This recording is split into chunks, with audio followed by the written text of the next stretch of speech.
Hello student, good morning.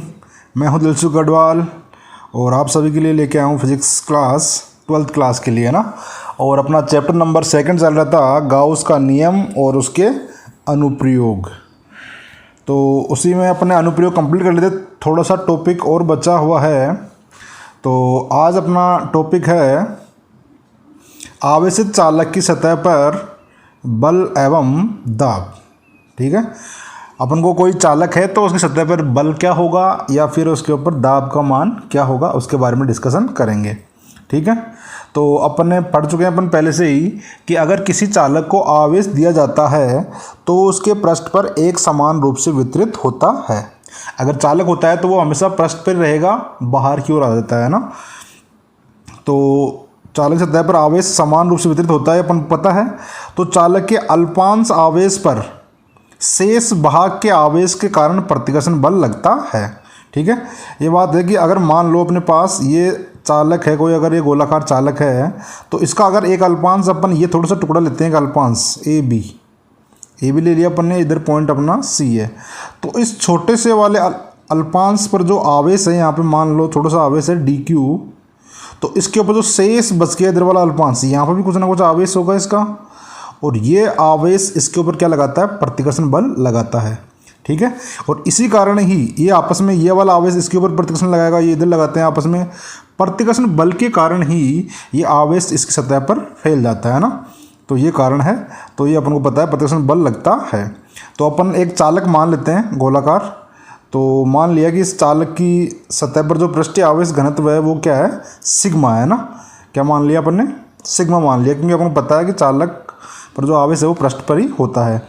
और चालक के बाहर एवं अंदर, बाहर भी और अंदर भी सममिति पर दो बिंदु P1 और P2 पर विचार करते हैं। सममिति मतलब समान दूरी पर है ना, दो बिंदु हैं P1 और P2, उन पर विचार करते हैं। तो देख लेते हैं अपन डायग्राम के अंदर।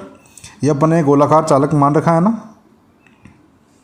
ठीक है जी, इसके ऊपर अपन ने दो पॉइंट ले रहे हैं। ये वाला पॉइंट अपना P1 है और ये पॉइंट क्या है, P2 है। ये पॉइंट P2 और ये पॉइंट P1 है। समान दूरी पर इतनी दूरी ये है। और ये चालक था अपना, इसके ऊपर प्लस प्लस एक समान रूप से आवेश इसके ऊपर फैला हुआ है। ठीक है, और ये अपन ने एक अल्पांश ले लिया है AB, एक अल्पांश ले रखा है, ये वाला पार्ट AB अल्पांश ले रखा है। तो अब मुझे बताओ, अगर इस AB वाला अल्पांश है ना, इसके कारण अपन ने विद्युत क्षेत्र तीव्रता क्या मानी है, E1। अल्पांश AB के कारण E1 मानी है, और जो बचा हुआ जो इधर वाला बच गया अपना ABC, इसके कारण क्या है, E2 है। तो अब बताओ ये वाला पॉइंट अगर बात करें P1 पर, तो ये P1 बताओ इस AB चालक के भी इधर है और ये AC भी चालक है, सॉरी हाँ चालक इससे भी इधर है, दोनों सेम दिशा में है ना इधर। इसका मतलब अपन को पता है प्लस चार्ज की दिशा क्या रहती है, बाहर की ओर रहती है, लंबवत। इसका मतलब दोनों यहाँ पे E1 और E2 दोनों दिशा क्या है, सेम है, बाहर की ओर है P1 के ऊपर। ऐसे अगर बात करें P2 के ऊपर, तो P2 पर बताओ ये जो अपना अल्पांश AB है, इसके तो बताओ इस साइड है, इस साइड होने के कारण दिशा इधर हो गई, और जो ये वाला ACB है उसके इस साइड है, इसका मतलब E2 दिशा इधर हो गई है ना। तो ये एक की दिशा है। E1 जो है वो AB के कारण है और जो E2 है वो ACB के कारण है। अब मुझे बताओ, अपन पढ़ चुके हैं कि चालक के कारण, अगर कोई चालक है तो उसके कारण विद्युत क्षेत्र तीव्रता कितनी होती है, तो आप बोलोगे E बराबर कितना होता है, सिग्मा अपॉन एप्सिलॉन नॉट। कितना होता है, सिग्मा अपॉन एप्सिलॉन नॉट होता है। तो यानी जो अपना बात करेंगे P1 वाला बिंदु, P1 वाला यानी कि इस P पर, तो यहाँ पे कितना होगा, सिग्मा अपॉन एप्सिलॉन नॉट। और जो P2 है पॉइंट, यहाँ पे कितना होगा, तो यहाँ बोलोगे आप E P2 बराबर कितना होगा, 0। ये अपन पढ़ चुके हैं पहले से ही कि चालक के अंदर अगर कोई बिंदु होता है तो वहाँ पे विद्युत क्षेत्र की तीव्रता कितनी होती है, 0 होती है, शून्य होती है ना। तो यानी P2 पे कितना होगा, 0 होगा।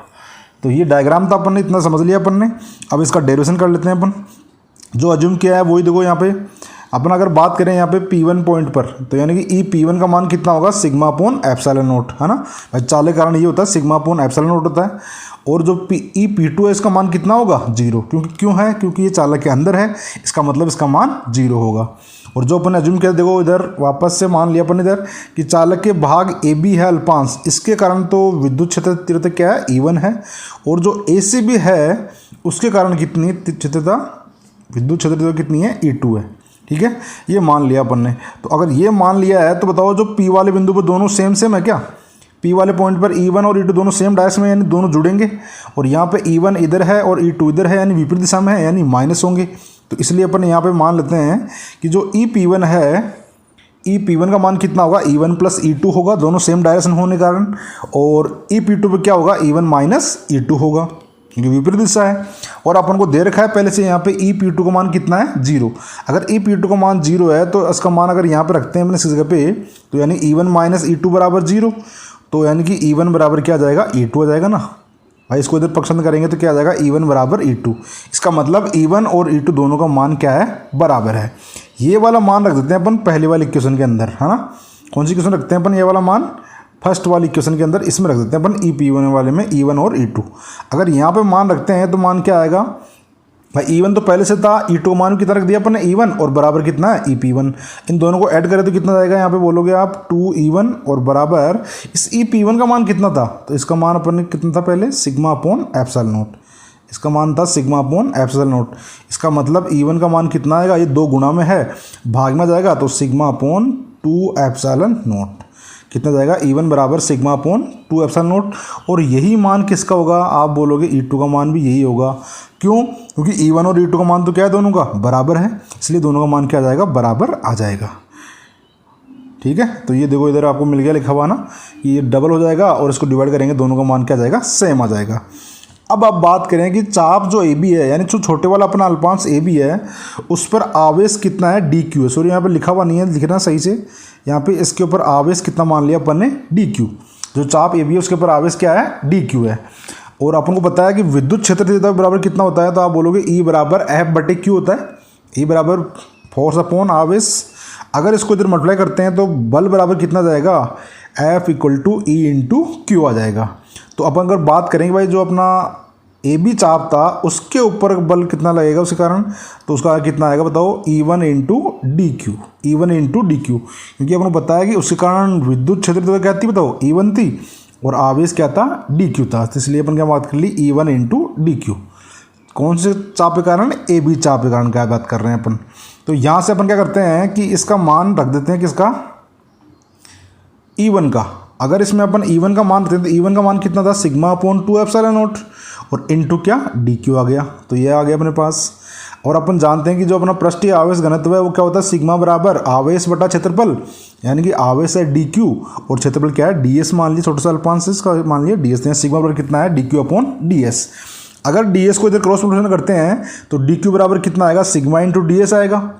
और ये वाला DQ का मान है वो यहाँ पुट कर देते हैं अपन 21 यहाँ बल के अंदर। यहाँ पुट करेंगे तो बताओ अपने पास ये तो रहेगा, यानी कि सिग्मा अपॉन 2 एप्सिलॉन नॉट तो रहेगा, इंटू यहाँ पे क्या जाएगा, सिग्मा × DS। अब बताओ कि अगर सिग्मा को अगर सिग्मा से गुणा करेंगे अपन, यहाँ पे सिग्मा गुणा होगा तो क्या हो जाएगा, सिग्मा स्क्वायर, और बटे में कितना है, 2 एप्सिलॉन नॉट, और इंटू कौन है, DS। तो अपने पास बल बराबर आ गया sigma square upon 2 epsilon not into DS। ठीक है, तो एक तो फॉर्मूला ये याद रखना आप, एक तो फॉर्मूला ये होता है कि आप इसको ऐसे लिख सकते हो, 1/2 sigma square upon epsilon not into DS। अगर इसका संपूर्ण निकालना है तो आप समाकलन कर लेंगे तो पूरे पृष्ठीकरण आ जाएगा बल का मान। तो ये फॉर्मूला है अपना। एक तो ये यानी सिग्मा के फॉर्म में, अगर अपन को सिग्मा दे रखा है तो। एक अपन इसको विद्युत क्षेत्र के फॉर्म में लिख सकते हैं, अगर सिग्मा नहीं दे रखा है तो भी अपन, क्योंकि अपन जानते हैं कि E बराबर क्या होता है, E बराबर क्या होता है, सिग्मा अपॉन एप्सिलॉन नॉट होता है। अगर एप्सिलॉन को इधर मल्टीप्लाई करेंगे तो कितना आएगा, सिग्मा बराबर E एप्सिलॉन नॉट आएगा। तो ये मान सिग्मा का मान यहाँ अपन रख देते हैं इसके अंदर। तो अपने पास क्या बनेगा, ये F बराबर सिग्मा स्क्वायर है, इसका मतलब ये 2 बार लिख दिया इंटू में अपन ना, E epsilon not into E epsilon not, upon में कितना है 2 एप्सिलॉन नॉट, और इंटू कौन है, DS। अब बताओ ये ऊपर वाला एप्सिलॉन नॉट नीचे वाला एप्सिलॉन नॉट कटेगा नहीं कटेगा, कट जाएगा एक तो, और यहाँ पे E इंटू क्या बचेगा, E स्क्वायर हो जाएगा। तो अपने पास बचेगा क्या मान, तो अपने पास बच जाएगा क्या कि F बराबर 1/2 E square epsilon not DS, है ना, 1/2 E square epsilon not DS। तो एक बल का मान E के फॉर्म में तो ये होता है, और दाब के सॉरी सिग्मा के फॉर्म में वो था ना, वो क्या था, 1/2 sigma square upon epsilon not DS, है ना। तो ये 2 फॉर्मूले फोर्स के बन जाते हैं अपने पास। तो तो ये तो बल की बात हुई। अगर अपन को निकालना है क्षेत्रफल तो आप जानते हैं, सॉरी दाब, तो आप जानते हो कि दाब बराबर क्या होता है। तो दाब बराबर होता है बल अपॉन क्षेत्रफल होता है ना, फोर्स अपॉन एरिया। तो अगर ये होता है फॉर्मूला, अगर अपना यहाँ पर अप्लाई करते हैं तो अगर बल बराबर दाब बराबर ये होता है तो मान रख दें अपन इस ऐप के अंदर, इसके बाद देंगे तो अपन ds का भाग देंगे अपन, छोटे से अल्पांश क्षेत्रफल अपन क्या माना है ds। अगर ds का भाग देते हैं इसमें बताओ तो ds से ds कट जाएगा ना, तो क्या बच जाएगा, ये तो बच जाएगा केवल। तो इसलिए दाब बराबर क्या बच गया 1/2 ई स्क्वायर एप्सिलॉन नॉट, या फिर अगर अपन वो लिखते हैं सिग्मा वाला तो 1/2 एप्सिलॉन नॉट और सिग्मा स्क्वायर, ठीक है, यानी कि sigma square upon 2 epsilon not. ये दोनों दाब के हो गए। अगर ds रखना है अपन को तो बल हो जाएगा, अगर क्षेत्रफल से भाग देते हैं तो क्या आता है, दाब का मान आ जाता है। ठीक है स्टूडेंट, तो यही अपन को निकालना था यहाँ पे, बल का मान और दाब का मान।